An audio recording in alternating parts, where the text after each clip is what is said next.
Good evening, everybody. Welcome back to the Third Tier Podcast. It is Monday, the 17th of May, and we are back for a very special playoff preview show. First of all, I will introduce my co-host tonight, and that is Ben. How you doing, mate? You good? You had a good week?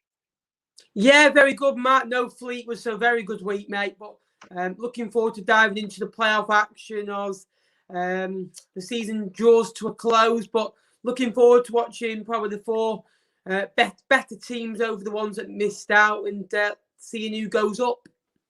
Yeah, definitely. Yeah, can't wait for it tomorrow. I know they've started tonight in the Championship, but the proper ones start Tuesday evening, don't they? We've got our usual host coming on as just a guest tonight because he's in no fit state, really, to be able to host this show. Such are the nerves. He's been having rows with everyone on social media today, and that is Tom.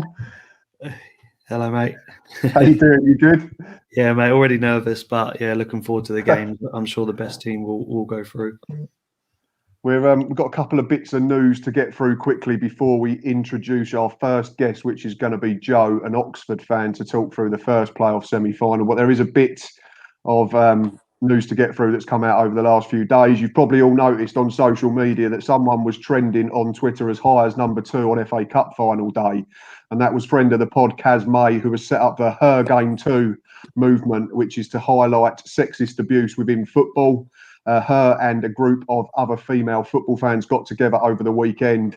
They launched their video at 10 a.m. on Saturday morning, and somewhat incredibly, it is already over 1.3 million views, which is absolutely staggering. So well done to Kaz, yeah, definitely, and to all the other girls that have got involved and put their heads on the chopping block because they are opening themselves up to more abuse. But I've said to Kaz myself today, what you're doing is if you make enough noise and get enough support through this type of thing, then it drowns out the morons. But yeah, 6,000 followers on Twitter already. So I think these women are going to be taking over the world. So we all need to be careful. Bit of breaking news today as well. Back to League One is Doncaster. They've brought in Richie Wellens as their new manager for the upcoming campaign 21-22. And we forgot to mention last week, which was a big slip up on our part. So we do apologise to all Rovers fans.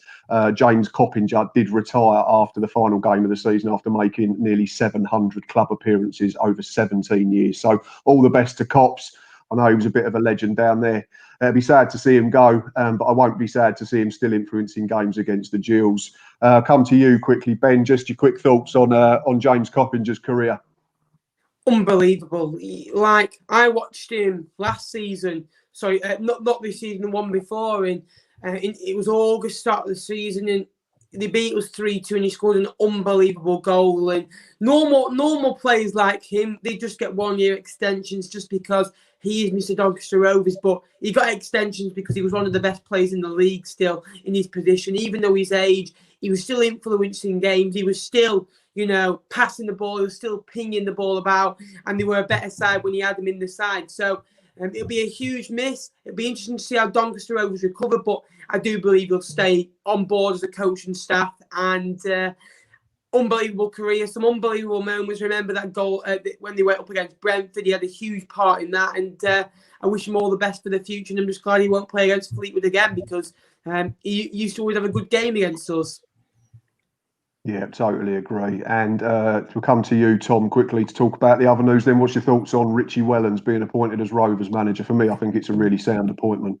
Yeah, completely agree. Actually, I think he wasn't given a fair sort of crack at the whip at Salford. I know they want instant results, but they didn't even make the playoffs in the end, did they? And although Gary Bowyer's a good manager, I think he would have done probably similar, if not a little bit better anyway, if given him the rest of the season. But is what it is now managing at the league that Salford are trying to be in, and he's got ties with the club, hasn't he? And I think he'll do a really good job. And I think Doncaster are good enough, like they've shown at the early part of last season with Darren Moore, or this season, sorry, that they can challenge for the playoffs. They just need sort of maybe a bigger squad to carry on that challenge, and hopefully don't lose their manager when they're in the playoffs.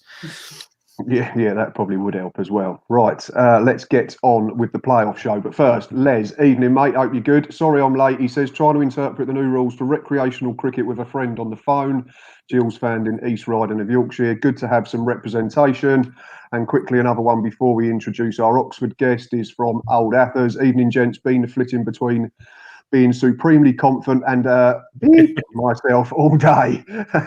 You sound like Tom Athers. So, right. That's the news summed up. So we're going to bring in Joe now, who is an Oxford fan, and then we can crack on with the show and the main purpose of tonight's episode, which is talking about the playoffs. So, evening, Joe. Are you good? Yeah, very well, mate. How are you all doing? Yeah, very well. Me and Ben are absolutely fine. No nerves on our part, I don't think. Very, very relaxed. No. At least he's wearing tangerine, eh? Yeah, I've just realised I'm wearing the wrong colours, really, aren't I? But, yeah. I tried to stay neutral tonight. What's it been like watching Oxford this season for you then, Joe? Do you know what? It's been very strange, obviously, watching it from home, as I'm sure all you guys can relate with. But it's been a bit of a rollercoaster ride. Obviously, as I'm sure you're aware of, we had a really dodgy start to the season. Weren't really thinking of playoffs at all in the early part. 15 games in, we're in the bottom four. So, to think we'd be in the playoffs at this stage, would have just been madness at that point. But since then, we had a fantastic run over Christmas, 9 consecutive wins, club record, dragged us right back in. And then second half of the season, just been really solid, picking up results, beating the teams we should be beating. Still a little bit not great against the teams above us. But, we've managed to just sneak in on the last day, gate crash in the playoffs. And, I feel like we're the team that's sort of just pleased to be here, really. I mean, I don't know if many teams fancy us or many people fancy us to do well, but you never know. We've snuck in and we're going to give it a good go. That's it, yeah. And you're giving yourselves a chance, haven't you? You're in there. Absolutely. Now. So you bought yourself a raffle ticket. You got a chance of winning the raffle. I suppose we better come over to our usual host and get a Blackpool perspective. Tom, Joe's just spoken about how Oxford have got in on the final day. You had that little blip a few weeks back, didn't you? Lost 2 on the bounce, but you've won 4 on the spin since then, and I think you've kept 3 clean sheets in a row. So it's weird, I think, because of the 2 semi-finals, you two are probably in the best type of form. The other, Sunderland and Lincoln, have both been a bit patchy ahead of their game. So what's your thoughts as a Blackpool fan ahead of the first leg tomorrow evening, 6 p.m. kickoff? Can we continue the decent defensive record that we've got and don't make any mistakes? Playoffs can be sort of won or lost on mistakes, can't they? And it's important for us to, whatever formation we play, because we never know with Critchley, but what's been working is 3-5-2, 5-3-2 when we defend and attack, switching it about. And that's in the last 4 games, we've kept 4 clean sheets. And it was good to get that just before the playoffs, because those two losses really sort of put us in a weird position as such, but just put us in a position where we thought, could this continue? But we found our form, made some changes, switched up the system a little bit at Northampton, and we continue to do that. So a bit like Joe, this start was horrendous. Almost calling for Critchley's head at some point, just saying if it continues, then he can't continue as manager. But we got Calderwood in and things start to reassure themselves and went on this run, a bit like Man City in terms of not losing, and it just became a bit weird. So to call it a run was probably an understatement, but to not lose in 16 matches was just weird for a Blackpool fan, I suppose. We haven't been treated to that for a very long time, and although it was a bit awkward withdrawing against Wimbledon, etc., we also against the top 8 had some phenomenal scorelines. So I'm proud of where we are. To achieve 80 points after 1 win in 7 is phenomenal. Yeah, I totally agree. Evening to Ant Northgraves. Quickly, he's said, evening, gents. He's probably got a beer and his feet up because Hull have won the league. We've also got Sean. Don't really know why we're previewing this when the conclusion is so inevitable. Looking forward to listening to the second tier next season. Confidence personified. That's getting screenshotted and might come back to bite someone. Happened, what the fuck did that, and look what happened. Exactly that. So, and then we've got Tony says, good luck, Oxford. You deserve to go to Wembley. And Athers thinks it should be 3-5-2 tomorrow, going back to your comment, Tom. But Ben, I want to come to you quickly. Obviously, I don't want to leave you sitting there as well. Head-to-heads this season in the 2 games between the 2 sides. First game, 20th of March. Sorry, no, first game was 15th of December, and that finished Blackpool 0, Oxford 0. and the second game finished Oxford 0, Blackpool 2 on the 20th of March. So Oxford haven't found the back of the net against Blackpool this season. Do you think that will have a big bearing, if at all, on the two games in the playoffs, or does form go completely out the window? Of course, form goes out the table, but you've got to recognise Oxford are the third top goal scorers in 2021, and they've also scored 52 goals in 2021, which is the second highest. Blackpool, though, are very, very solid at the back. They've only conceded, I think it's 16 goals in 2021, and I think Blackpool will just edge this game just because of how good their defence is. And I was saying to my dad before how good Chris Maxwell's been. He's kept 23 clean sheets, but if he had twice the amount of shots as, say, a Fleetwood goalkeeper would have had to make, he would have conceded more. So you've got to give huge amount of credits to the Blackpool defence as well. But like I say, Blackpool winning early in the season doesn't really matter. Oxford are buzzing to be there. Blackpool are buzzing to be there as well. Maybe a little less so than Oxford because they expected to be in the playoffs, 3 to 4 games earlier. And maybe a few doubts that they could have been into the top 2 in the head. But I think Blackpool will edge this game, Matt. Big shout already there. I was going to wait till the end to do predictions, but we've got an early one in. So how you feel about that, Tom? Because no, you don't like me predicting Blackpool to win. Ben's just gone and chucked it out straight away. Sorry, I thought you meant the comment there that was on the screen. Look, to call it early, 11 minutes into the show, we've got the quality and the capabilities to win. We've beaten Oxford already. We've drawn against them. They probably deserve to maybe nick it at the end, but Maxwell's made, fans probably won't remember this, but as a Blackpool fan, we certainly do, and I don't know if Joe does, but Maxwell's probably made one of his top saves of the season in that game where he tips onto the post. I mean, it's literally incredible. Up there with the Sunderland one for me. So maybe they would have nicked that 1-0 and, would have been talking about 3 points apiece. But if you look at the squad on paper and the form we've been in and how much we, like Ben's alluded to, conceded this season, there's a reason why we shouldn't win. But this is a playoffs at the end of the day, so. Yeah, totally agree. And I think it's, I've listened to a couple of other podcasts over the weekend. There's a lot of people that seem to think it's a bit of a foregone conclusion that Blackpool are going to go through to Wembley, but I think it's a lot closer than people are giving Oxford credit for. I've jotted down 3 key players and top scorers for both sides. Obviously, Matty Taylor's the top scorer for Oxford in the league with 18 in 46 games this season. Jerry Yates, a couple more. He's got 20 for Blackpool. So both main men have been really good all season long. They could have a big part to play. I've picked 3 key players. Joe, for Oxford, I've picked out Rob Atkinson, James Henry and Olamide Shodipo. I think 3 of them could have a big influence over the 2 legs. Is there anyone else that you think maybe? Because I've got Rob Atkinson 12 clean sheets for Oxford when he's played. James Henry's got 7 goals, 9 assists in 37 appearances. And Shodipo's got 10 goals and 2 assists. So they could have a part to play, especially Shodipo with that burning pace as well.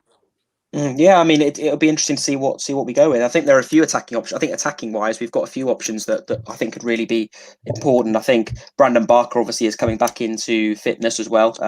The chap we got on loan from Rangers in January. And Elliot Lee has been absolutely key for us, I think, since we signed him in January from Luton. I think it's been a really smart piece of business. And Carl Robertson sort of came out of nowhere on deadline day, but has really proved to be a very, very good signing. As for Rob Atkinson, yeah, he's been somebody who we got in, obviously, from non-league Eastleigh in the summer or last season. And then we sort of chucked him in the summer when Rob Dickey left, and has been a real revelation for us. Elliot Moore as well alongside him. I think them as a partnership have been really, really key. And I think one of the important factors will be whether Sam Long's fit at right back. I think he's been absolutely superb this season, won our supporters and players player of the season, picked up a hamstring injury on the last day. And I think, it's touch and go whether he's going to be available for the first leg. I think that could be key. We don't really have a natural right back cover. You're looking towards makeshift sort of players to fill in that role. That could be really important. But yeah, Mide is going to be either Mide or Brandon. Mide, to be fair, has been a little bit out of sorts recently, but had a really good game on the last day against Burton. So hopefully he's coming back into form. And obviously Matty Taylor through the middle. I mean, if he's playing well and he's on form, then we've definitely got a chance. And James Henry the same. James Henry sort of player that if he plays well, we usually play well as well. Yeah. Right, I'm going to come to you, Ben, quickly. There's just another comment that I want to get up on the screen. Sean has again mentioned, obviously, Blackpool's defence, which we know has been miserly all season long. but he likes to point out that their chance creation in the top three of the division in the past 6 games as well. So they're a huge threat going forward. And I said when they beat us, they've got so many good options, the likes of Kai and Yates, and also I've been really impressed with Ellis Sims. So where do you think Blackpool's strengths lay as a neutral? I think they've got strengths all over the pitch, you know. And like you say, Kai, you know, early in the season, people were doubting him. A lot of those 8 goals that he scored this season, he got 15 goal contributions altogether, have come in the last kind of 15, 20 games. So he's been really like a new signing for Blackpool since January, especially. They've also got Elliot Embleton, which on deadline day, Blackpool fans weren't happy. Maybe they didn't get 1 or 2 new bodies in because they were thin in January. But Elliot Embleton on loan from Sunderland, I know he won't be able to play against Sunderland. I think he could cause the playoff danger. I think he's an unbelievable sign. I rate him a lot. He's played quite a few times. I think it's 27 appearances this season in League One. I think he's a big strength. But like you say, Blackpool's chance creation, he's been up there. Ellis Sims, 8 goals as well. You know, he's their second top goal scorer and he only joined in January. So, you know, if you have more of the ball, they have less defending to do. But against a very good pressing, attacking, relentless Oxford side, I think we could see a different Blackpool side. And like I say, the Blackpool are finding different ways to win now, aren't they? I know Tom will agree. Since Calderwood has come on board, they're winning these scrappy, ugly games, which I always say, if a good team can win those types of games, they should go up. Yeah, and Athers has just commented again, would much have preferred Pompey. Unfortunately, mate, that's against the rules. You can't just pick who you play in the playoffs. Otherwise, I'm sure you'd probably we all would. Otherwise, you'd all pick Bristol Rovers. Tom, let me come back to you, though. I think Ben mentioned one of my key players that I wrote down for the Tangerines. Chris Maxwell has to be one. Best keeper in the league by distance for me this season with 21 clean sheets. I've also wrote down Ellis Sims, 8 in 21 since arriving. And Dan Ballard, another one. I've had to pick another defensive player because that's probably the solid foundation that you built your season on. And they kept 13 clean sheets in 26 games when Ballard's featured, which is phenomenal, 50%. Anyone else I've missed out? Without stating the obvious, for me, Keshi's back, Keshi Anderson, and that's why I hope. Sorry to rain in your parade, Ben. Embleton can stay on the subs bench for both games. For me, has been dreadful the last few games, but he's got quick feet and can make stuff happen out of nothing. But the last few games has been dreadful for us. But Keshi for me has got to start over him. Keshi Anderson, the old player from Swindon, just because he's made Sims come alive in a front three, and he used to play with Yates last season at Swindon. So that creativity and that it's been like a new signing. And just to point out 2 more, which I think you had in your notes before, but Kenny Dougal and Grant Ward. If Grant Ward is back, then those 2 in centre mid, it for me, it's probably controversial to the viewers and listeners, but they're the best 2 centre midfield and partnerships you can get in a team, in my opinion. That they are sensational. Ward's energy and it's just brilliant. And Joe, if you watch the game against Blackpool, because Dougal was all over the place, breaking up play, and the reason we stopped Oxford last time being the creative team they were is because that centre midfield and just pressing until the last minute. So if that happens tomorrow, it could be a dull 0-0, but we could also see lots of goals if it goes the other way. But Dougal and Ward for me, as well as the rest you've said. Can I just come in there about Dougal? I think Dougal is the perfect League One player because he's irritating to play against. I think when I was doing commentary on the Blackpool Fleetwood game, I called him the Great Wall of China because everything that Fleetwood tried to create through the middle, he was intercepting. He was unbelievable. And I don't know if Tom will agree. I thought Dougal, he kind of went after that game. I praised him. He kind of went down for maybe a month, and I just thought, maybe the form was maybe a bit of tiredness because he started off like really, really well, and I think the last couple of months he's been a light again, and perfect play for that way Blackpool want to play. And they've got expressive players, but he's a key reason sitting in front of that back four, but can also go forward with the ball as well.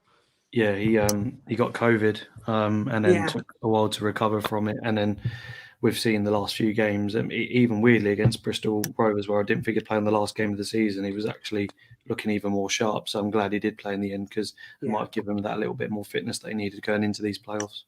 Yeah, I can agree with that, mate. Yeah, some good points there from everyone.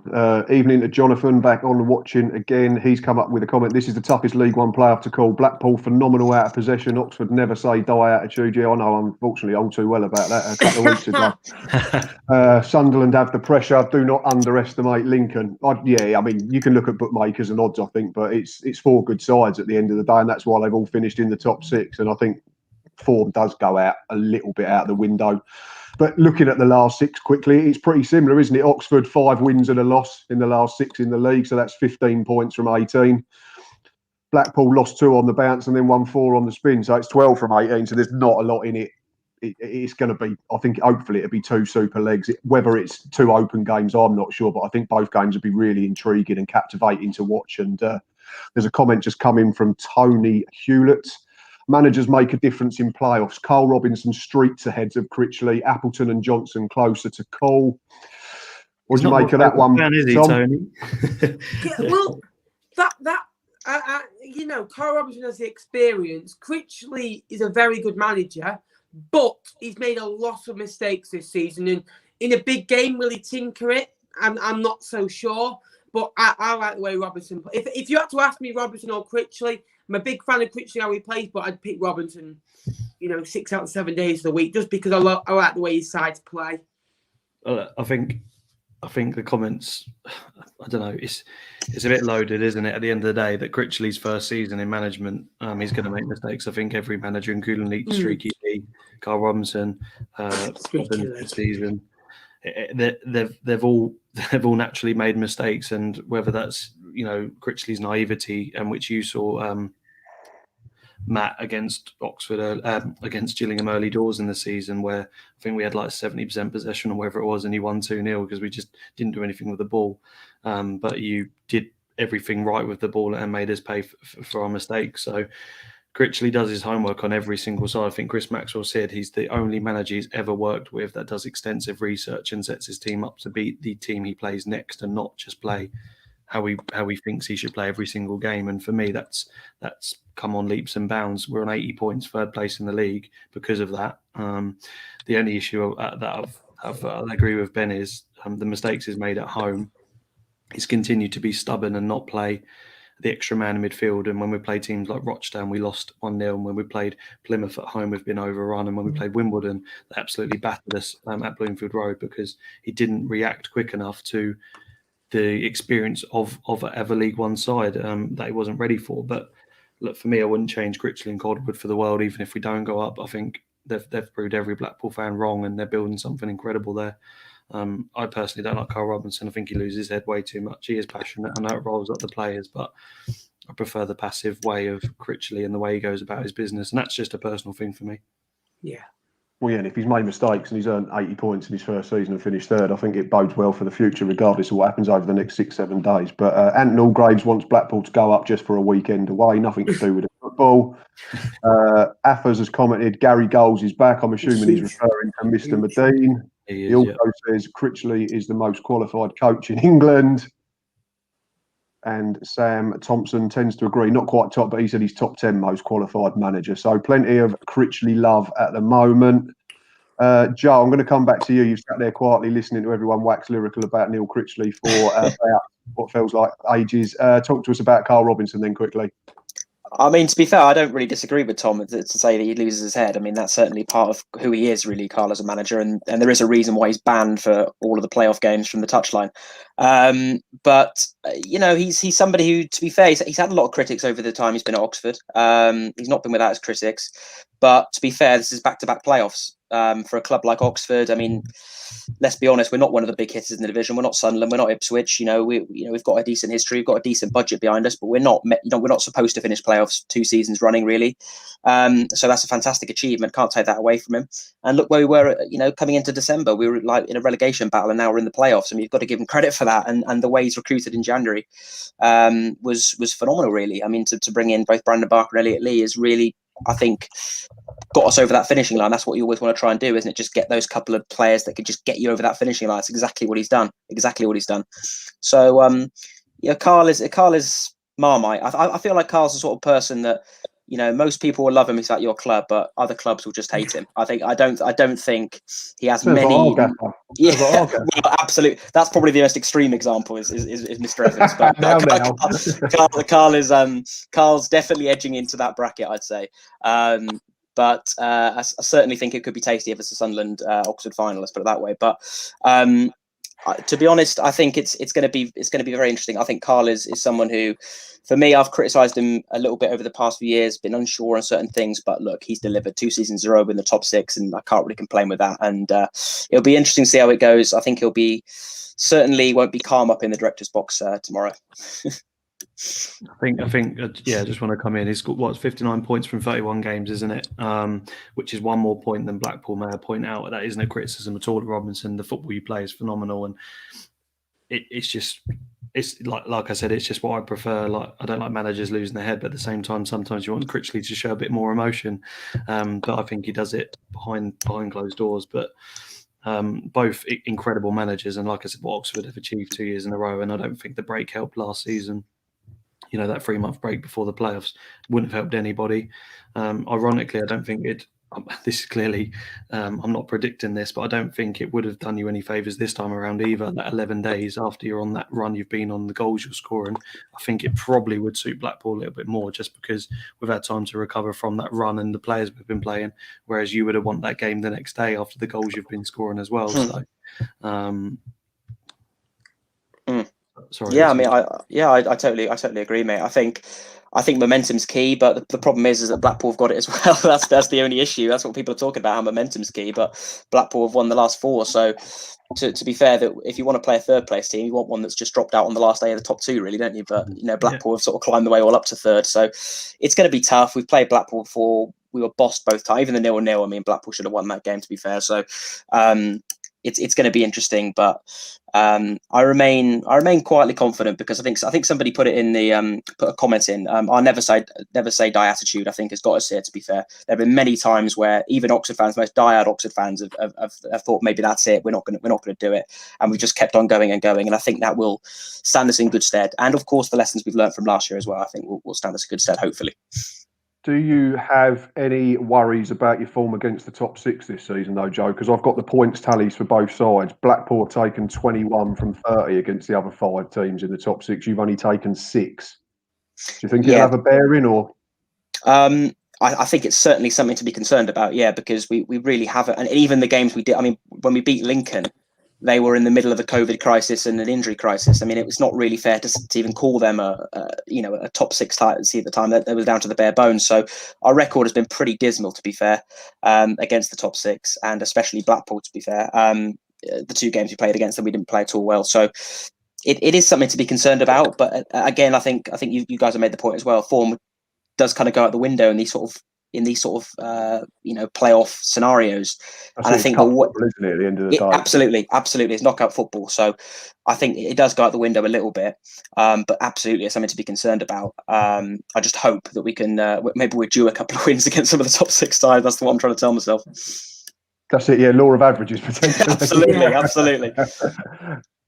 Right, we're approaching the half time in the episode, I've just noticed. So, Ben, I'm going to come to you first. Have you got any questions for Joe or Tom before we start doing predictions of who's going to qualify for Wembley? Yeah, I've got one each. I'll go to Joe first, because obviously he's the home team first. Joe, looking at Oxford, last season you didn't start off well, and this season you didn't start off well. The first 16 games you won 4, drew 4, lost 8. Since then, 18 wins, 4 draws, 8 defeats. What an unbelievable turnaround. And you've actually averaged 1.93 points per game, which is what Hull actually averaged over the 46 games that won them the league. Well, do you never get frustrated with the starts that Carl Robinson sides make? Because you always sprint in, do really well, but those first 10 to 15 games you do awfully. Absolutely, mate. Absolutely. Just tearing your hair out sort of stuff. And this season as well, I think it was even worse than last season.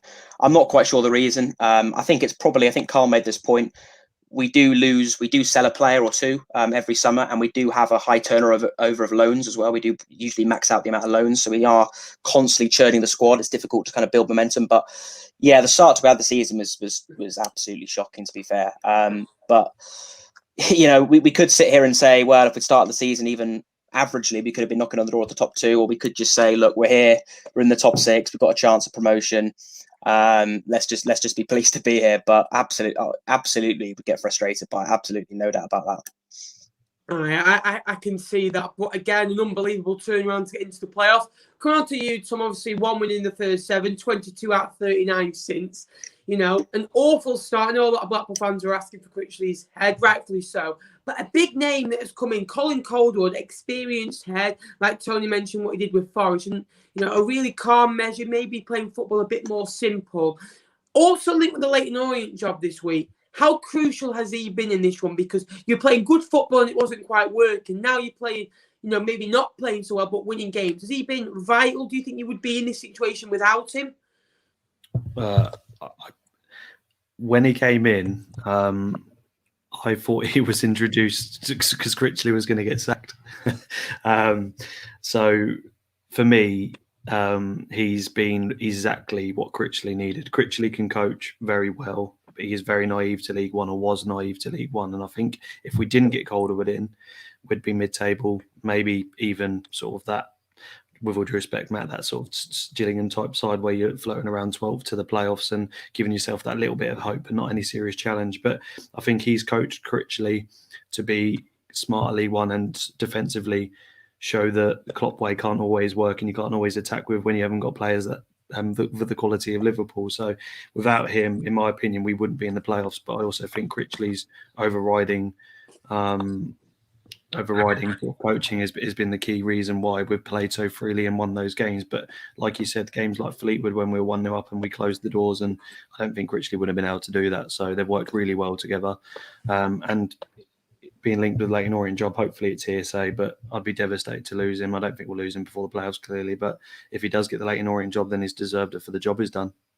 Yeah, I can see that. But I'm interested to see your predictions, I must admit. Right, let's get on to them quickly. Excuse me. We've got Sheffield Wednesday podcast just commented. Safe to say we'll be playing one of you 3 next season. Yep, so welcome to League One. Not in the best circumstances, unfortunately, but hopefully we'll be able to get you on the podcast next season. And we've got a special comment here. Napper's mum. Great scene, everyone. You're coming across really well, loving the chat, and a kiss for each of us 3 hosts. That's good to see. So, unless that's from me, you and Cody. Evening, Napper's mum. Nice to meet you. You wearing blusher, Ben? Right, quickly, because we need to start wrapping up the first half. We've got into injury time. I have drafted up a combined 11 of Blackpool and Oxford today. So I am going to shout out the position, and then you 3 have got to give me who you think I've gone for. Goalkeeper. Maxwell. Yeah, Maxwell. Full house. Right back. Longy, all day. Ben? Yeah, I agree with Joe there. Tom? I think if you're going to pick a right back, it would be Gabriel for me, but I think you've gone long. I've gone long.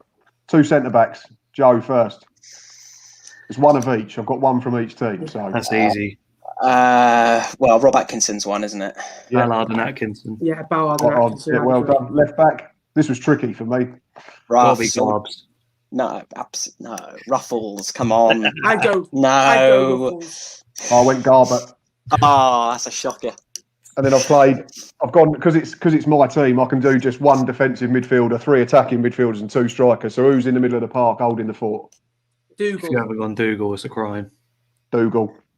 Yeah. And I've cheated with the wingers as well to get them both in, because technically they both play from the left-hand side. I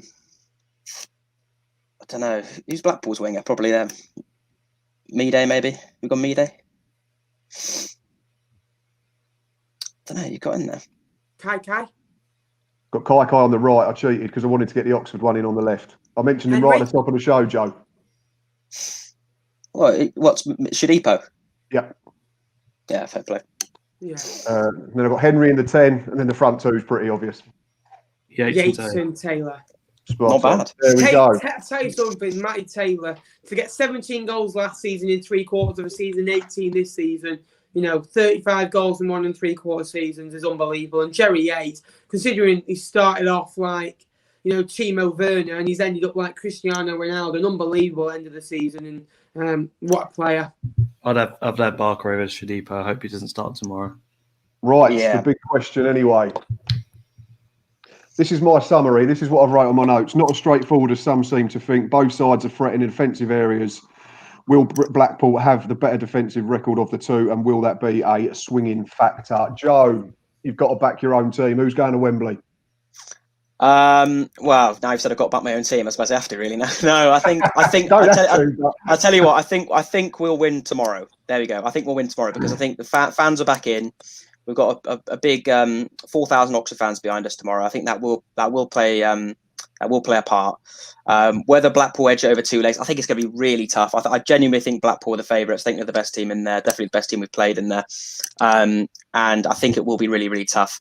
I'd love us to do it. And I think if we do get past Blackpool, then you have to count us in for the final because I think Blackpool are definitely looking the strongest. Come on, answer the question. Who's going to Wembley? Oh, of course it's us. Tom, who's going to Wembley? 1-1 tomorrow, 2-0 at Bloomers, Blackpool. Ben, you've got the deciding vote. Well, no, you haven't. I might have. It could be 2-2. We could end up with like an X Factor style lock in here, and we have to go to the audience. I have to get Gary and Graham in to finish this. I said a draw tomorrow. When you look at Oxford's form, we've won 13 games. Home only lost 6, drawn 4. I'm going to go 1-1 tomorrow. Blackpool's form away is, quite similar to the home form, which is very good. They're only 6 points apart. So we go 1-1 tomorrow, and Blackpool will edge it by a goal, either 1-0 or 2-1 at Bloomfield Road. So unfortunately for you, Joe, I'm going to go for a Blackpool winning. I say unfortunately for you, I think unfortunately for me, with a lot of my family supporting Blackpool, not everyone tagging me on social media, I'm going for a Blackpool victory. Sorry, Joe, to ruin your evening. Yeah, it's the same pattern for me. I think it'll be a draw tomorrow in a cagey game, and I think Blackpool will just have enough to nick it in the second leg and go to Wembley. But I'm looking forward to both games. I think they'll be really good, really captivating and intriguing, like I've said. Right, we're definitely into Fergie time on top of injury time now. So unfortunately, we're going to have to say goodbye to Joe, but it's been a pleasure talking to you, mate. It's been really good fun. Thank you. Nice one, guys. Thanks, Joe. All Good luck tomorrow, mate. We might need it. Come on, the Yellows. See you soon. Take care. See you guys. Right. And now we've got to let Tom stay on as it is his show, I suppose. So we'll have to have 5 of us on the screen.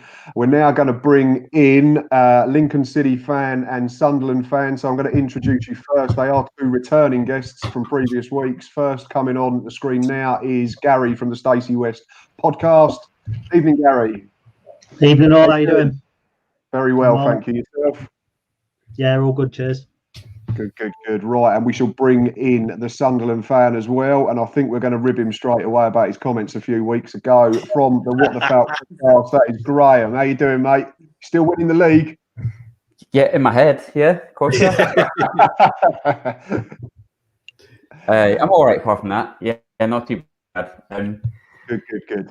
Not hugely confident, but I'm sure we'll get it. Two good games in store, I think. Right, let's move them notes out of the way. Right, Wednesday, the 19th of May, 6 p.m. at Sincil Bank, because I'm not doing sponsored names, is the first leg. Form over the last 6. Fair to say both teams have been patchy. Imps, I've written down, sorry. Lincoln, 2 wins, 2 draws and 2 defeats have taken 8 points from 18 available. Sunderland, single win, 3 draws, 2 defeats, so only 6 points. So not the greatest form for both sides. I'm going to come to you first, Gary. How are you feeling first? More confident than the form would suggest. You talked there about the games we haven't taken points from. Charlton was very much a second 11. We knew we were in the playoffs. We were resting key players. Peterborough, we were utterly robbed by the most horrendous refereeing decision you'll see this side of the millennium for the penalty. So, arguably they were probably 2 games that we might have been better in. We've been playing some really good football. I feel much more confident now than I did again in any of the other games against Sunderland. It's going to be a big ask, but I don't know. It's the first time we've had our full fit squad with the likes of Morgan Rogers, Brennan Johnson in, Liam Bridcut fit, Hopper fit, Grant fit, Joe Walsh fit. I mean, it's all beginning to fall into place. But we've played 14 playoff games in my time as a fan and won 3. So Lincoln City in the playoffs are it's always a tough one. But I'm feeling confident. I'm feeling in a good place at the moment about it. We've got nothing to fear. Good. That's what I like to hear, confidence. Right, Graham, let's come over to you now, mate. How are you feeling ahead of the first leg? Relaxed in the sense that I'm not really confident at all. I don't think you need to. Well, you only need to have a Netflix subscription, to be honest, to know that Sunderland don't enjoy the playoffs. But I would have rather gone up automatic. I'm not a big fan of the playoffs. Maybe that'll benefit us. I'm confident, I suppose, in the sense that I think we can get through the semi-finals. That part of it doesn't concern me as much as actually winning the entire thing. But if you don't win the next 3 games, or at least win 2 of the next 3, then there's not much point in being in the playoffs, because I would like to think if we got the final we could win, but I'm just not that confident. But you never know. You know, a lot of people talk about having form going into the playoffs, especially in the Sunderland fan base. A lot of people have wanted us to see, when it became obvious we weren't going to be going up automatic, I think a lot of people wanted to see us kind of go into the playoffs with momentum. But the last time we were in the playoffs, we played Portsmouth. We hadn't beaten them all season. I think we'd lost 2 of our last 2 games. It was the worst run of form we had all season. And we went to Portsmouth, didn't concede a goal, and got to the final. So I don't necessarily know if it's about having form going into it. So I suppose that works in our favour because we've really been off colour. But I think it's just past history. Sunderland fans are really scarred by a multitude of things, and the playoffs is right up there. None of us really like it. Could that work in our favour? I don't know. We'll wait and see. Fair enough, yeah. So it's almost like a free swing because the form fell off the edge of the cliff after someone predicted you was going to win the title. Who was that? I don't know. It was some Wally we had on a few weeks ago. You're I'm never going to live it down. We've all been there. I believe the correct term was I can't remember what the correct term was, but it wasn't a Wally. It was something slightly more venomous than that. But whatever, I'll take it. Ben, I'm going to come to you. I know we've spoken about it in the sense of the Oxford and the Blackpool game, but if you was a fan of either side and you was running into the playoffs with patchy form, would you be concerned as a supporter of either Lincoln City or Sunderland? I think both sides have got good qualities. I don't think you can count form going into the playoffs. When you look at Lincoln at home this season, you lose 9 times at home and you don't think you're going to get into the playoffs, but they've only lost 4 games away from home, winning 13. So, you know, if I look at both sides, I'm more scared of Lincoln. You know, the young talent, they've got George Grant, Brennan Johnson, you know, Anthony Scully, you know, great players at League One level. I think Sunderland are very heavily reliant on Wyke and McGeady. The top goal scorer other than, you know, those 2 is Ledbetter on 7. But you know, Lincoln have players all over, and you can forget form. But you know, I did my video this morning, and you know, predicting them. I predicted Sunderland just to win, but looking back, I'm more fearful of Lincoln now But I picked Sunderland just because 10,000 home fans. You know, unbelievable. You know, they'll be loud as anything, and I just think they'll roll them on. Fair enough. Some good points there. Yeah, obviously you've just mentioned about top scorers. I've written down both teams' top scorer in the league, George Grant, or Jorge as they like to call him, 13 in 36 from the middle of midfield. Charlie White, 25 in 43 for the Black Cats. But obviously I think there's more a case, like you say, Ben, that Lincoln spread the goals about as well. Brennan Johnson, couple figures, and there's a few other that have chipped in as well. Anthony Scully and Tom Hopper when he's been fit. Whereas, like you say, Sunderland, if you stop McGeady and you stop White, do you stop Sunderland playing? That could be the key battle, I think, in terms of the 2 legs.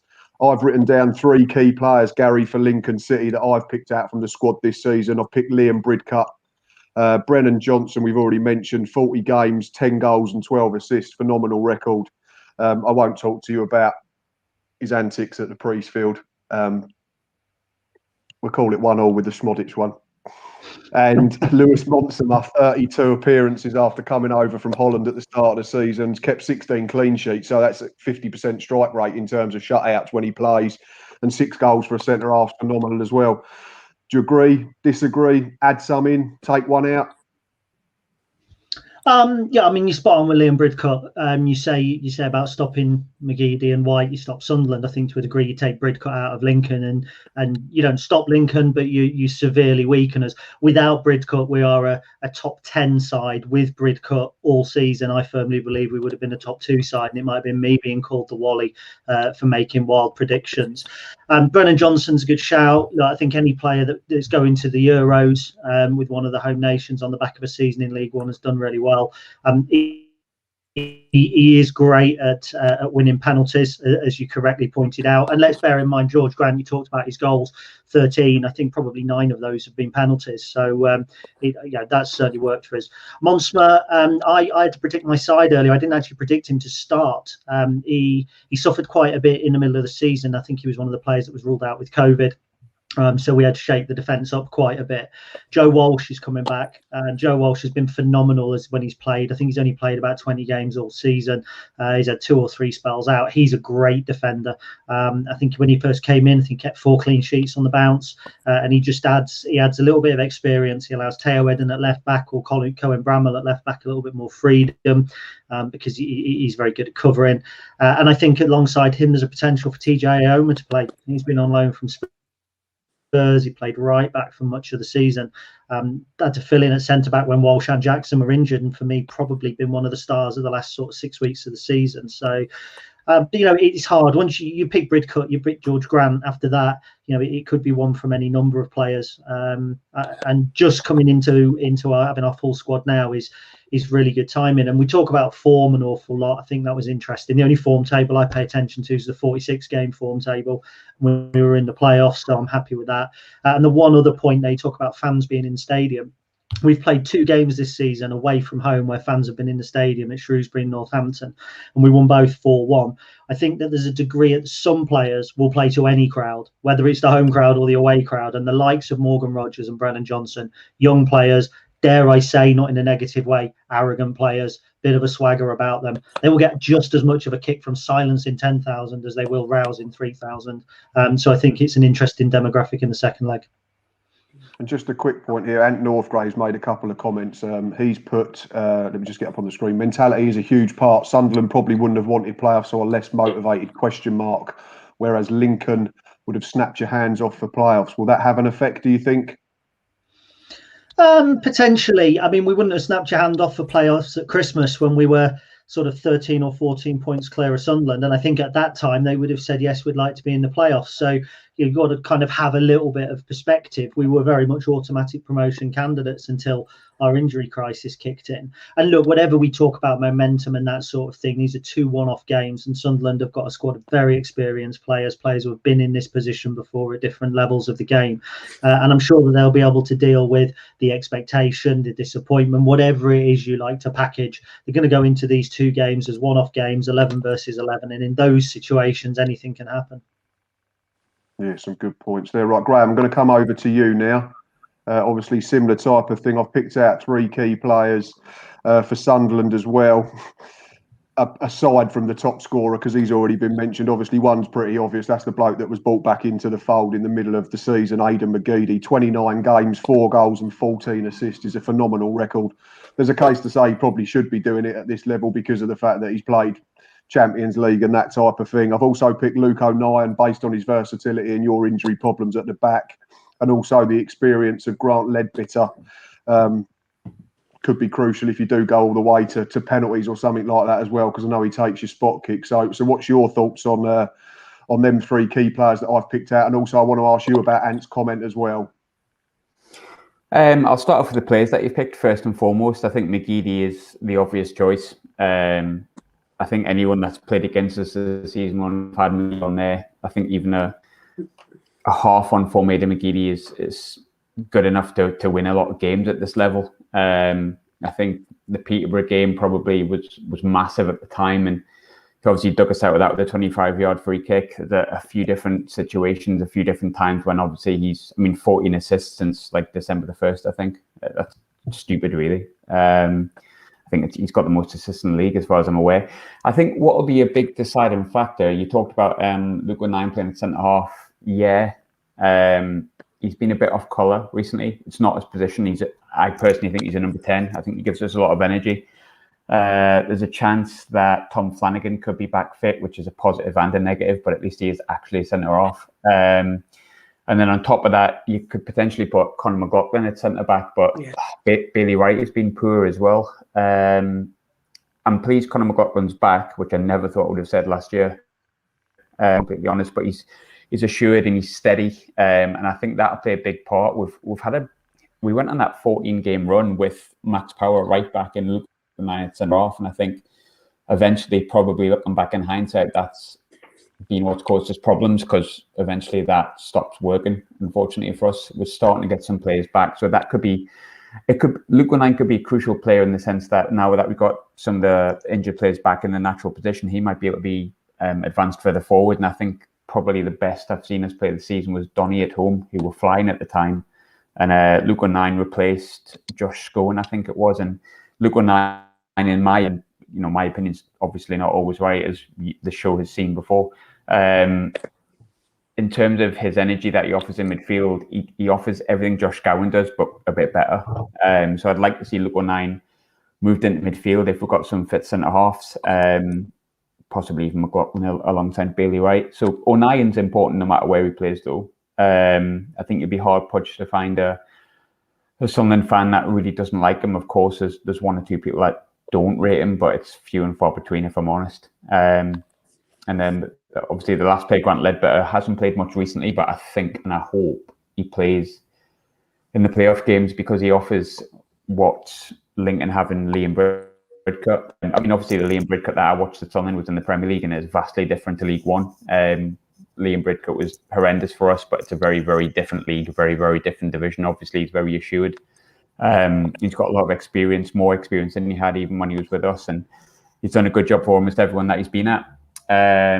In terms of Grant Ledbetter, there's Sunderland fans that are they're to and fro between him. Some fans think he slows the game down.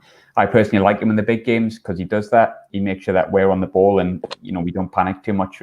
We still sometimes do that. So I think it's hard to disagree. But I think in the semi-final, I think Charlie White will be the most important. I suppose I'm not saying anything that's that surprising. He's been really good this season. He's been a damn sight better than what we expected him to be, like a damn sight better than what we expected, because he had a really poor first two seasons. But specifically against Lincoln, he's been really good this season, because you mentioned Monsma before. Now I can only judge him on the games I've watched. Quest is not enough to judge a player on, and a couple of games I've seen of him on Sky, I can only judge him against us. And he seems like a kind of, I don't want to say a pretty boy centre-half, but he doesn't necessarily like the rough and tumble, it seems. And that's where I think Charlie White's looked best this season against, I think, Donny, and then also against Lincoln. So I hope Monsma's actually playing, because I don't know whether he'll handle Charlie White based on previous. I mean, obviously everything I say on this show goes the opposite way. So here comes Luke Monsma's 2 man of the match performances. But interesting one in the sense of the 4 teams all have a number 9 that scores goals. Like, for example, we've got Charlie White. Oxford have Matty Taylor, I think, on like 18 or so, and Jerry Yates obviously at Blackpool. Whereas Lincoln, I think Tom Hopper would be classed as their number 9. I think he's on 8 or 9 goals or so. Lincoln do share the goals across a little bit. And the game that we played when we won 4-0, it's funny because a lot of people discuss that and how good that performance was, and use it as like a benchmark for hopefully what should have been the rest of the season. And we've shown that kind of form occasionally, but I'm sure sort of Gary will remember this. Brennan Johnson had 2 chances where he was clean through and goal before he even scored the first, and he fluffed them both, which young players can do. That's kind of why he's there on loan. That happens. We've seen our players do the same. But if he'd scored them, it's a very different game. And I find it quite interesting that I think Rodgers has been really good, and I've been impressed with Lincoln when we played them in the games at home. But it's funny in the sense that they're probably the only team that don't have that number 9 and share the goals across. And I think it depends really on fine margins, very similar like it was in the league games. Is Brennan Johnson going to miss a chance? Is Charlie White not going to have the best of games? And is Rodgers going to bang one in from 30 yards and want to play in front of 10,000 fans and kind of shush them? I think there'll be fine margins. I think a few people said you'd prefer to play Lincoln because of the form and the nearest to us. I don't know necessarily if I think that's true. I think they've been especially in the home games. Maybe not the away game. That was a bit of an anomaly, I suppose. And we played really well. Lincoln probably didn't play as well as they have done. But the 2 games at the Stadium Light have been quite impressive. Whereas Oxford were beat twice. Blackpool have beat us twice, but they've been really close games. Really, really close games. That could have realistically gone either way. I don't think either team was massively on form at the time. So Lincoln are not necessarily a team I'd like to play 100%, but you've got to beat teams like Lincoln, Oxford, and Blackpool if you want to get out the playoffs. It's as simple as that. Just to answer the question that the guy asked before about Sunderland not having momentum. Let's go back and judge your comment there, Ant, when 10,000 Sunderland fans haven't been in the stadium for 18 months, and then let's see how motivated we are at that point, because I think we might be. Fair enough. That's some good stuff again there. Ben, Tom, have you got any questions for either Gary or Graham? I don't know if I have any questions, really. I think if I was Sunderland, I wouldn't want Lincoln. And I think if I was Lincoln, I would look at certain players in Sunderland's squad and think they are certainly good enough to win the game 3 or 4-0 like they've proved in the past. But then I look at Lincoln's balance, and they're the only team I wouldn't want in the playoffs. And that's a compliment to Lincoln, because they've got incredible players all over the pitch, and they picked us apart in 20 minutes, despite us dominating most of the game. They picked us apart in 20 minutes, and they had 3 or 4 players out, 5 players out. So their balance and overall ability to keep shape and attack, as Graham just alluded to, not scares me a little bit, but they play some quality football. And I think we've got 4 teams in this playoff pack that Graham's again alluded to that can score goals. Defensively, obviously Blackpool do shine a little bit, but at the same time, Lincoln have shown what they can do defensively, and Sunderland can show what they can do with a turn of a coin, with McGeady getting the ball and delivering either a fantastic free kick, which you can't do anything about, or delivering a great cross for White. But if you shut them out and pressure Sunderland, which I think Lincoln can do, I think they might edge it. But at the same time, if Sunderland, draw blood early doors, I think they could go on, and I wouldn't be surprised if they did win 2 or 3-0. So not so much of a question, just I think it's the most interesting playoff game for years. Yeah, some good stuff there. Ben, I think you've got a question, haven't you, mate? Yeah, obviously, Tom talks about both sides defensively. Sunderland have, I think, conceded 42. Lincoln have conceded 50. Lincoln were very solid at the start of the year. Again, conceded a few towards the end. But again, going on, I'll ask Graham first from Sunderland. Drawing again has let you down. It's as simple as that. I think it's 17 draws all season. You've only lost, I think, 9 games all season. And again, you've won most of your games away from home. If these draws, again, you're thinking, why can't we just win games? Because you've got a goal scorer, you've changed your manager. Is it just what else can we do now to start winning these games that we're drawing? I think sometimes there's mentality with Sunderland. Every fan base will say this, but I'd like to think that when people look at Sunderland, I think I was speaking to Tom Clark from the Times the other day on my show, and I mentioned something about Sunderland being arrogant, because I think if you're a fan of a League One team, you'll have seen the comments that Sunderland fans occasionally get, maybe even from yourself, who knows. But he was saying, I don't think Sunderland fans are arrogant. I find you quite terrified and scared of what's going to happen next, and I think that can sometimes be in the players as well. I don't think we facilitate that towards the players. I think the fact that when Sunderland fans to be in the stadium in League One, we've only lost 2 games or 3 games in the 2 seasons, and we've lost about 7 at home this season, or 6 or something along that line. So I don't think the fans project that. I think we really do get behind them, and I think that's proven it in the facts are there. But I think when you're at Sunderland, there's a lot of pressure because of our history, like double relegation, always bottling it when it comes to the big sort of moments. We did it again this season. I know we had a laugh about me saying we're going up, but no one necessarily disagreed with me at that point 100%. Everyone kind of went, well, yeah, you could quite easily go up. And that was because of the form we were on and the players that we've got. And when we're on form, we're good enough to beat anyone in the league, much like most of the teams who are in the playoffs are exactly the same. And that's kind of got some level of inconsistency where it didn't get the automatic, much like Blackpool, much like Oxford, much like Lincoln. There's something there that makes us not quite the Peterboroughs and the Hull Cities of this world. Like Hull, I was never that impressed with, but they were consistent. And that's probably something Sunderland aren't. There's occasional games where we just wilt a little bit. We've beat Oxford twice. We've beat Lincoln 4-0 when they were on form and we were really off form.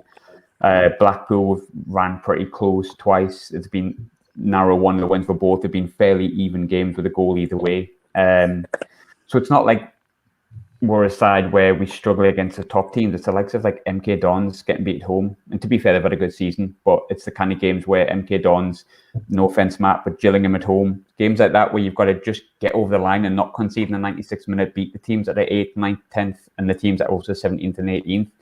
And I think the Parkinson spell hindered us a little bit. There was games like Fleetwood, for example, Ben, which you'll remember, probably controlled it for 65, 70 minutes, and then you threw on 5 subs and it just changed the momentum of the game. And it was stuff like that where it just didn't quite tick over. I think we were probably left that much of a mountain that the 14-game unbeaten run, if we'd got 1 or 2 wins under Parkinson at the start of the season, beaten Gillingham at home, say, for example, say you hadn't scored in that 96 minutes, say we hung on against Fleetwood and won that game, you'd be talking there or thereabouts automatic promotion with a couple of results. So it is the draws that have killed us, Ben. Yeah, you're absolutely right. The same with when Jack Ross was here and he loved the 1-1.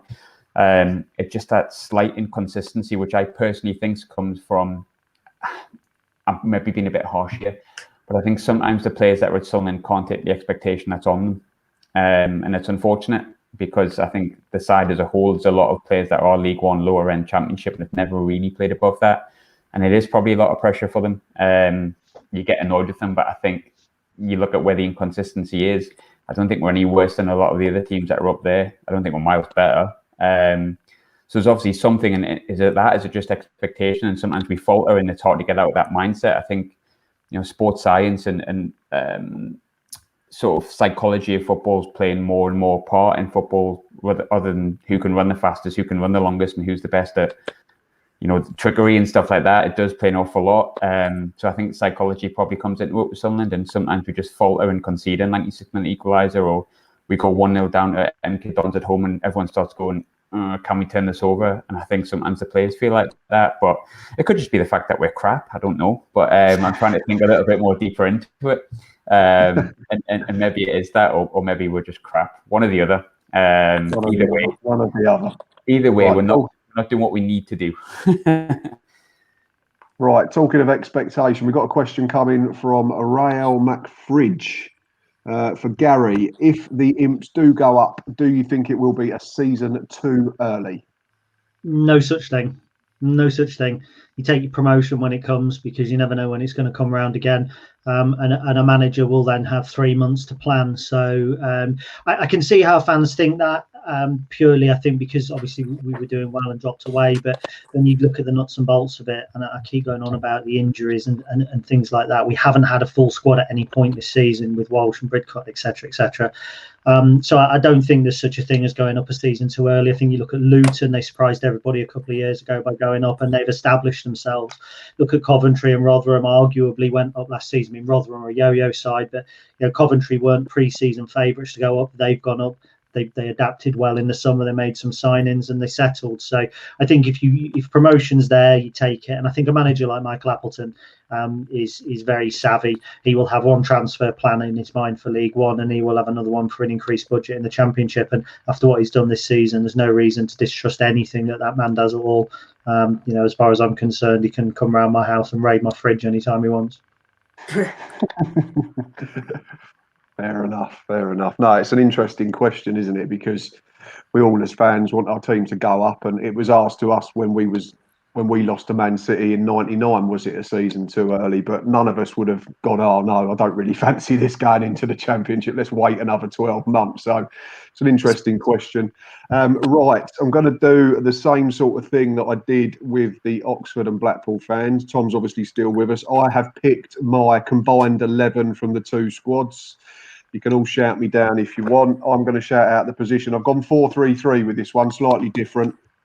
Goalkeeper, come to you first. Ben. Palmer, 100%. Palmer. Tom's nodding his head.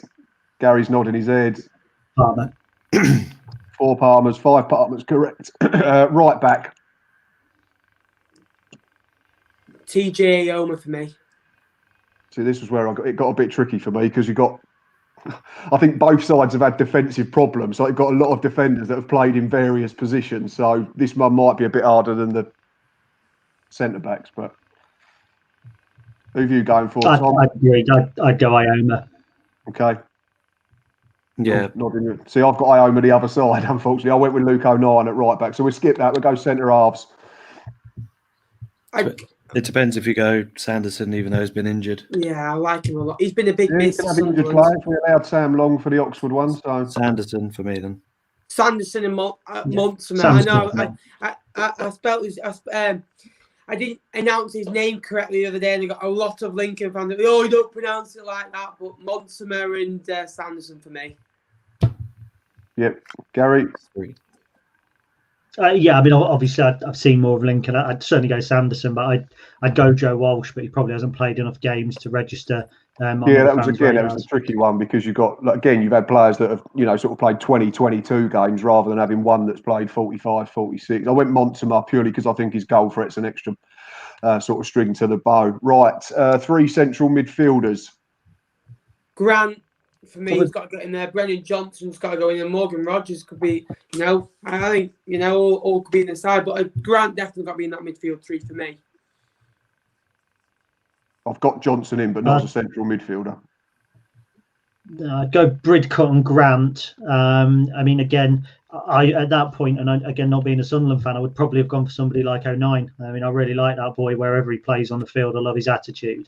And also, I like Max Power. I think been playing midfield for you. So I'd pick one of those Sunderland along with Bridcut and Grant.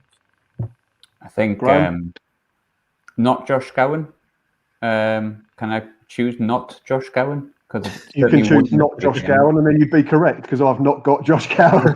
Ledbetter, maybe 7 goals from midfield.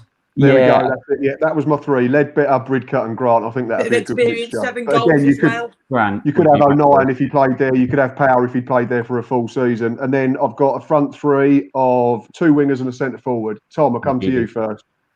Can I pick the obvious one and say Wyke in the middle? Yeah, Wyke in the middle. Yeah. For the wingers, I think you've got to go Rogers and McGeady. Yeah. Johnson and McGeady with Wyke in the middle. Johnson and McGeady, Wyke in the middle. Yeah. That's a cheat code, by the way, for League One. I really like Rogers, but I didn't. I thought his output in terms of goals and assists was a lot higher than it actually was when I looked on the internet today. But still a very, very good player. Right, we are into injury time in the second half as well now. So it's the big question that we're all dying to find out from Gary and Graham. So I will come to Gary first as the home team for the first leg. Who's going to Wembley? Lincoln. I feel confident. We haven't beaten Sunderland. I think we can edge it in the away leg. I think a draw on Wednesday. And I think that we're due a win. We're putting 2 really good performances at the Stadium of Light. Got draws on both occasions. I think familiarity breeds contempt in some instances, but I think with Michael Appleton, the more that he sees a team, the more he can work out how to play against them, how to beat them. So I'm going Lincoln City at Wembley against Blackpool. Fair enough. Right, I'm going to go to a neutral next. So Tom, I'm going to come to you then because he said they're going to be playing you if they get there. So who are you predicting to join Blackpool under the arch? Lincoln, and I think they'll win tomorrow 2-1, and I think it will be 2-2 at the Stadium of Light.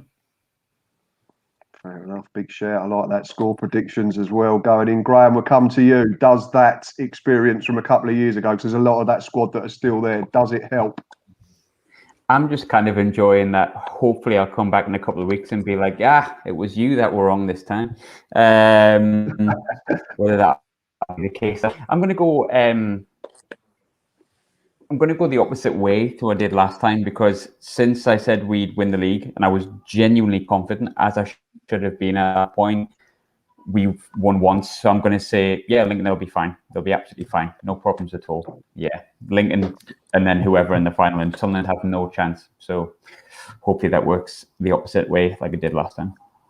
Bit of reverse psychology going on, a bit of mind games, the old Sir Alex Ferguson type thing going on. Right, Ben, last but not least, what are your thoughts on the second semi-final?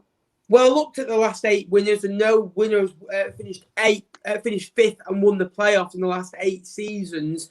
I do like Lincoln a lot, but I did a video and I went Lincoln. Then for the first time ever, I changed my mind last minute to Sunderland. So saying that, they do say never change your mind. So I'm fancying Lincoln now. Like you, Tom, I can't get a prediction in without changing it. On here, I'm going to go for a Lincoln win just because of their exciting talent, and not also that because Gary's on here, and I don't want to ruin our friendship. You can't predict one team in one and one team in the other, and then do a video saying I was right. Sounds like my old man picking horses. Me and Matt are the same. For me as well. Sorry, Ben. The Stadium of Light will have a lot of fans in, but it only takes Lincoln to go 1-0 up early doors for them to maybe have that nervous aura about them, which certainly will go onto the team as well. But I think genuinely, like I said at the start of the show, or start of this half of the show, I genuinely think this is the biggest and probably the most interesting playoff clash, or potentially over the both games, because Oxford and Blackpool both in very good form. But this one for me is got the makings potentially of 2-0 nils, but I just think it's going to be a phenomenal 2 games of football. Yeah, and Lincoln have also got the best away record in the league as well, which is unbelievable. Yeah. They've won 13 games away, drawn 6, lost 4. So, 45 points across 23 games. It's just under 2 points a game. And, that's unbelievable. We're talking about interest in games and stuff, though. I can't believe that no one's even considered that it could potentially be a Sunderland-Oxford final, literally about 6 or 7 weeks after we had that big punch-up in the tunnel. Like, that's genuine box office. And I know, obviously, the Lincoln fan and the Blackpool fan won't want that. Good for that one. Well, exactly. You know what I mean? People maybe quite like that, but it's actually quite nice in a way, being the underdogs. It's quite nice for us if there's no expectation. Going back to what I said before, like, I'm calm in the sense that I'm not confident, and it's nice to know that I'm not the only one that's not confident, both inside of Sunderland and outside of Sunderland, and hopefully that'll go the opposite way to what normally happens with Sunderland. But it's funny you mentioned to Gary before about would it be too with everything Gary said. I unless you Wickham when you finish 8th and somehow still get promoted, but that's another story for another day.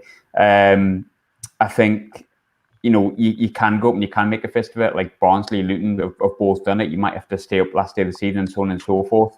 I would feel a lot better going up with Sunderland now, as I would have done maybe 2 years ago, because I think without going too in depth on the Stuart Donald situation, I don't think they'd be a genius to work out what was going on there. Whereas now it seems the chairman that we've got would be able to invest if we did go up. We would be able to make changes to the team, and we've got the best part of 17 players out of contract, I think. So there's not a big deal of you could pump a little bit of money in. And not money doesn't fix everything, but we could go up and feasibly make a fist of staying up as well. So I think it's probably a better time for us to go up now if we do go up than it would be a couple of years ago.